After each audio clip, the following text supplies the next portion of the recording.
Greetings and welcome to another edition of The Great Goddess. Praise be to Goddess. Praise be to Goddess. Well, the day has arrived. It is Modranicht. Happy Modranicht, everyone. Tonight is the night when the grandmothers reignite the fire for the family and distribute gifts to their grandchildren. And mothers, you can also distribute gifts to your children. And also fathers and grandfathers can distribute gifts to their children and grandchildren. But it's a mother's holiday. It celebrates the mothers and the wonderful gifts they give us. So, Modranicht celebrates the mother, the crone mother. And we honor the crone each year. We honor the crone each year, and we give our thanks to the crone for caring for us here in the modern world, because our goddess has become a crone, and she's the ancient of days. She's quite ancient, this crone goddess. And so this great crone goddess that's so ancient and so wise has become the predominant goddess of our modern age. We give thanks to this crone goddess. We give thanks to her. We honor her, and we give her our thanks every year. Now, this year is a little different because this has been the year of Maleficent. And I'm getting to that in a minute. This is the year of Maleficent, and it's coming to an end. Tonight it ends. This is the last day of the year of Maleficent. It's coming to a close. And then the year of the good goddess will begin. Or so we hope. We hope things will improve, but every year is the year of Maleficent because there's always bad news. There's always bad news, and there's always something bad happening in the world. But let's hope that this coming year is the year of the good goddess, and that good acts and good deeds and good works take place, and that people are enlightened. Let's hope people are enlightened and start doing good for their neighbors and get disgusted by all the bad and want to do good instead and make good things happen instead of the bad. Let's hope people this year choose the good. Let's let them choose the good and choose to do good acts, good deeds, good things for their family. Now, I have some bad news for you, and I'm sure you've already heard the news. The year of Maleficent ended with a whimper. A very sad, long whimper. Kimberly Potter was found guilty on all charges. And I spoke about Kimberly Potter before. Remember, I thought it was really suspicious, really odd that she yelled taser, taser, taser, and she was holding her gun. I found that very odd. Very suspicious. Like maybe she was a part of a PSYOPs program. That something to control her mind. See if they could get her to shoot an unarmed black man with her gun and make her think it was a taser. That was just my suspicion, but I acknowledge that it may have been just an accident, a very unusual accident, but an accident nonetheless. She was alarmed. She was alarmed by Dante Wright scrambling with his arms, waving his arms and legs like this, as fast as he could, shoving and kicking and shoving and kicking and shoving and kicking at her, and trying to get his door closed so he could drive away. Like he can escape from the law by driving away and fighting back. So, he was fighting and trying to get away and scrambling with his arms and legs. She was confused and she was scared.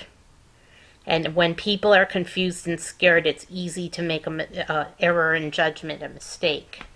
And it was probably just an accident.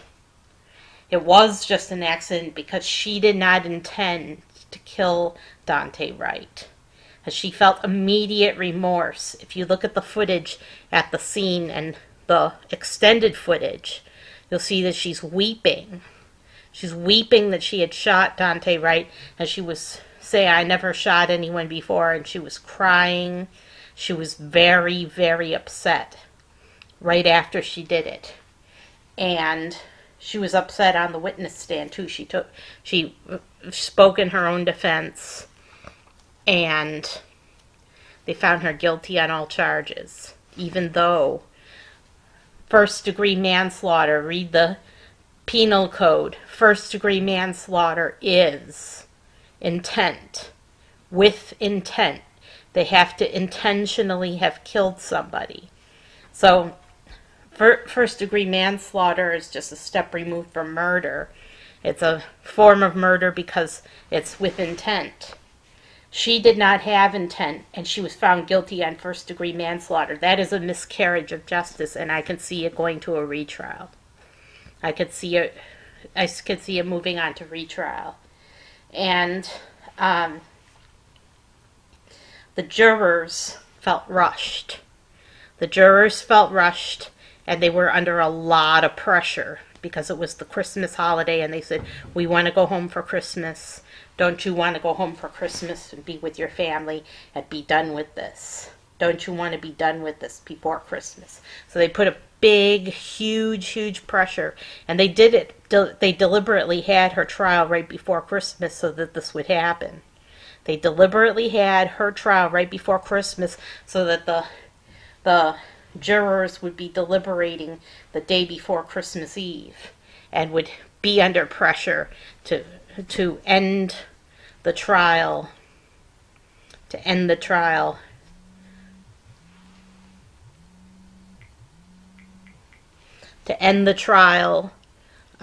before Christmas. And they were under pressure to end the trial before Christmas, and they did end the trial before Christmas. One of the jurors was weeping as the sentence was read. She was weeping because she was the holdout, and she acted against her better judgment. So this is definitely the whole verdict may just get thrown out. May get thrown out, and it may go to retrial. And now I just want to briefly speak about Dante Wright. Before Dante Wright was murdered or killed or manslaughtered,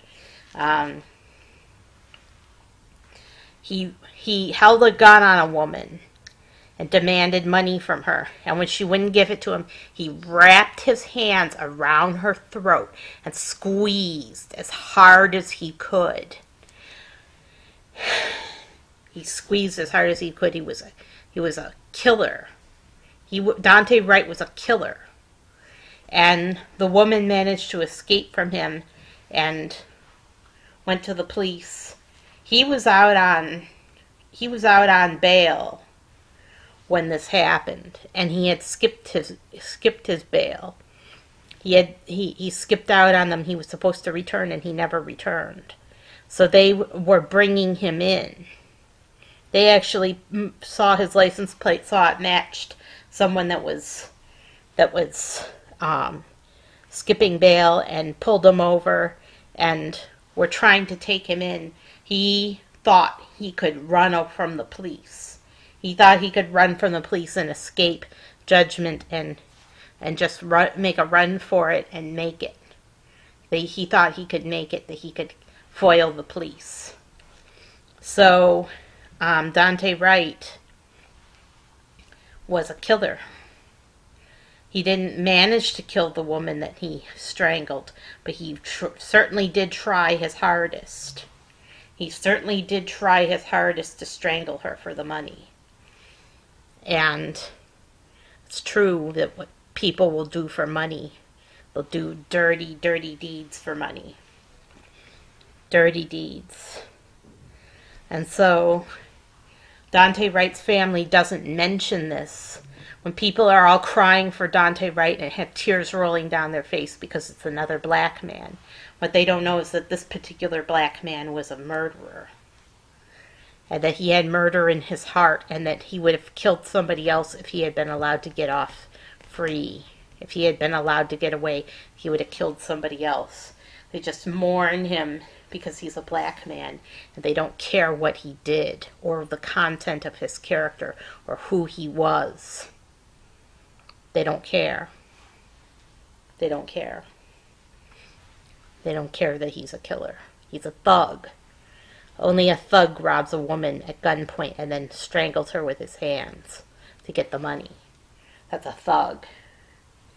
And so Dante Wright's family said that they doubted Kimberly Potter was remorseful. Even though she wept like crazy, they doubted that she was remorseful, and they thought it was all an act. Like the way she reacted when she first shot him was just an act. That she wasn't surprised at all that it was an accident.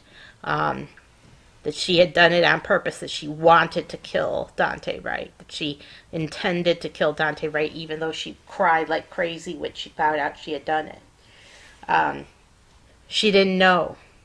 So it was an accident.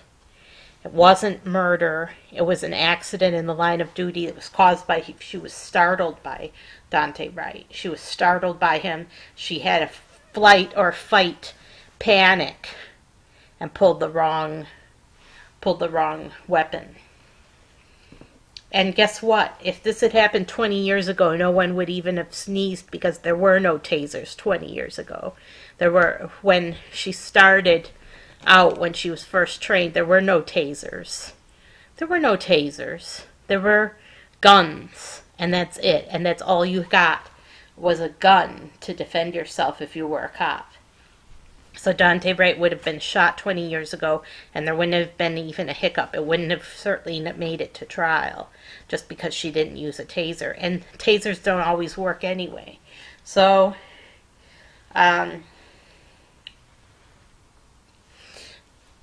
yeah, it wouldn't have been an issue back then. They said that they doubted that she was sincere. They thought it was all an act. They thought she was acting and that she intended to kill Dante Wright. And then they said today they would never, ever forgive her. Even though it was an accident, they're never going to forgive her. They said that it's 400 years of violence against blacks, actually more like 449 years of violence against blacks, and that it's all about the skin color. It's all about skin color. It's all about being black and being white, and it has nothing to do with the content of people's character or how different they are from one another. That it's just all skin color, and that's it. And that there's a war on black people, and it's been going on for some time now, and that it's never-ending war on black people. Well, what about the fact that Dante Wright was an exceptionally violent character? He was wanted by the police. He got pulled over. He struggled with the officer. So he did everything wrong. He did everything wrong. So how does that make him any different from a white person who would strangle and struggle with the police and is wanted? How is that different? How is that different? Oh, it's skin color. Because black people can't be responsible for their actions, so we just have to let them off scot-free. Whatever they want. Whatever they want, they get. If they want to commit crimes, they can commit crimes. If they don't want to be punished for the crimes, they don't have to be punished for the crimes. Just let them off scot-free because of their skin color. Okay. I don't buy it. I'm not buying the storyline about it being a line of oppression being continued. Because he did wrong. Okay, he did wrong. And based upon his actions, he deserved to die. He did. He deserved to die. He was a murderer. He was a murderer. And he may not have succeeded in killing, but he sure did try. He sure did try. So, I pose this question to you now. What does this have to do with Modranicht and Goddess? Well, because it's a family holiday, I'm not going to say that it had anything to do with the crone. The crone goddess is bountiful and merciful. But it did have everything to do with Maleficent. And now I'm going to tell you something that I've discovered that is not, it's not too palatable, and it won't go down well. But there's actually a conflict going on within Goddess. Yes, Goddess is in conflict. Her many parts are in dispute with each other and at war with each other. Specifically, the good goddess and Maleficent are opposed to one another. They're at odds with each other. They want to do opposite things, and there's a war going on. There's a war going on between Maleficent and good goddess. And good goddess has been opposing Maleficent for some time now. And I've just realized this recently, that Maleficent and good goddess are not in perfect agreement about what should happen. They're at odds. And good goddess is more powerful than Maleficent. She can override Maleficent if she wants to. That doesn't mean Maleficent doesn't get a chance to try. She does get a chance to try. She tries every day. She tries every day with ordinary human beings. And also natural disasters, tornadoes, floods, earthquakes. There was an earthquake recently in California. Maleficent is trying her hardest. And the good goddess sometimes allows Maleficent to do these things, and sometimes she opposes her. Sometimes they're at war with each other. So think about this Modranicht. Maleficent goddess and good goddess are at war. They're at war. They're at odds with each other. And sometimes great evils take place when Maleficent is at odds with good goddess. When Maleficent is at odds with good goddess, bad things can happen. And it's an ongoing war, a war for the hearts and minds of the people. So you can be a racist and say that it's all about skin color, and that Kimberly Potter is a racist and she intended it and then she acted. That's very far-fetched. Or you can choose to say that Kimberly Potter should be set free because she did nothing wrong. Even if she had intended to use her gun, which she did not, if she had intended to use her gun, she would have been well within her rights. Because Dante Wright was dangerous and he was struggling. He was struggling to get away, get off scot-free. That was against the law. And he deserved to be brought in. He was dangerous. There's a danger to himself and others. And what happened it really couldn't have, if Kimberly Potter had used her taser, great, but that doesn't mean that it could have ended any differently. That doesn't mean it couldn't have ended any differently. It could have. It could have ended differently or not ended differently. But we'll never know because Kimberly Potter made a mistake. So we'll never know what would have happened if she had used her taser instead. We don't know. And the taser might not have had any effect and he might have gotten away anyway. We don't know. A lot of times tasers don't work. Surprising how often they don't work. So, I'll leave you with this. There's this war going on. There's a war going on between Maleficent, who works for ill in people's lives, and Good Goddess, who's always for the good and for the better. It makes me want to cry thinking about what happened to Kimberly Potter. So sorry. And no one's going to want to be a cop after this. No one. No one is going to want to be a cop. Keith Ellison was trying to invite young people to become cops and said, it's okay, you can become a cop.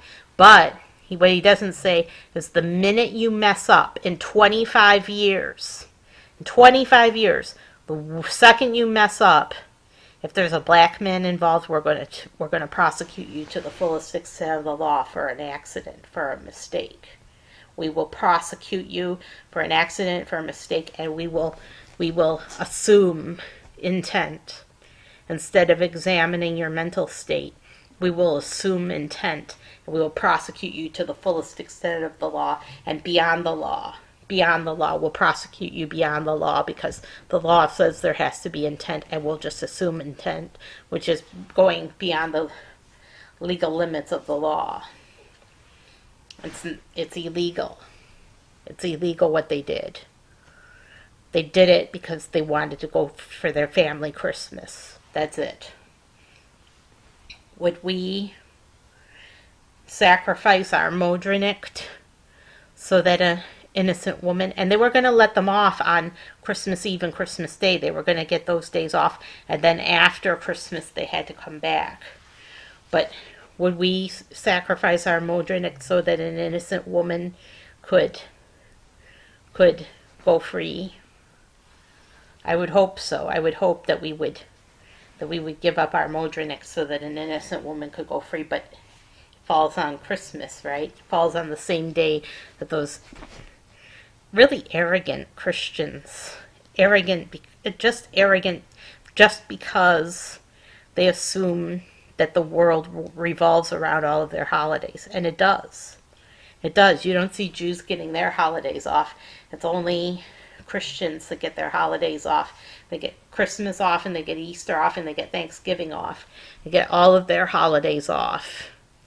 The world really does revolve around the Christians.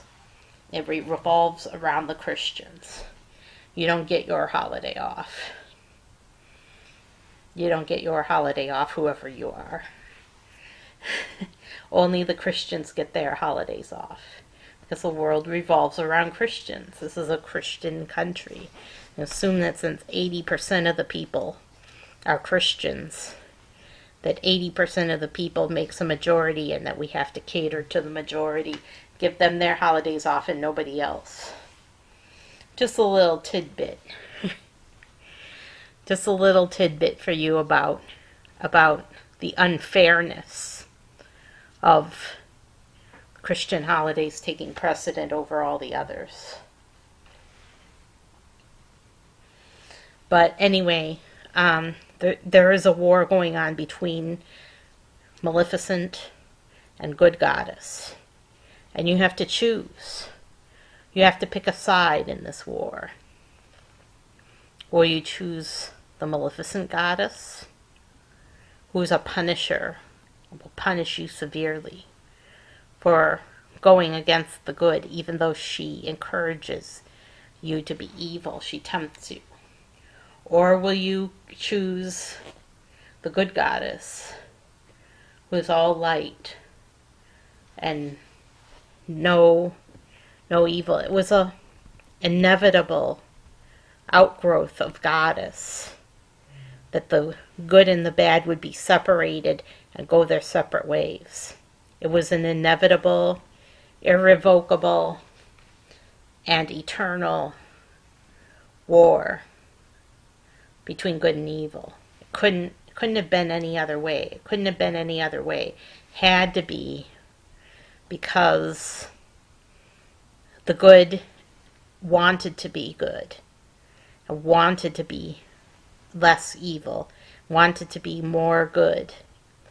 And so the good had to separate itself from the evil so that the good could be strong and the evil could be weak. There had to be consistency. There had to be meaning behind it. Consistency and meaning were the main reasons that good had to be separated from evil, but also just because of the way you feel. How does evil make you feel? How does the Kimberly Potter verdict make you feel?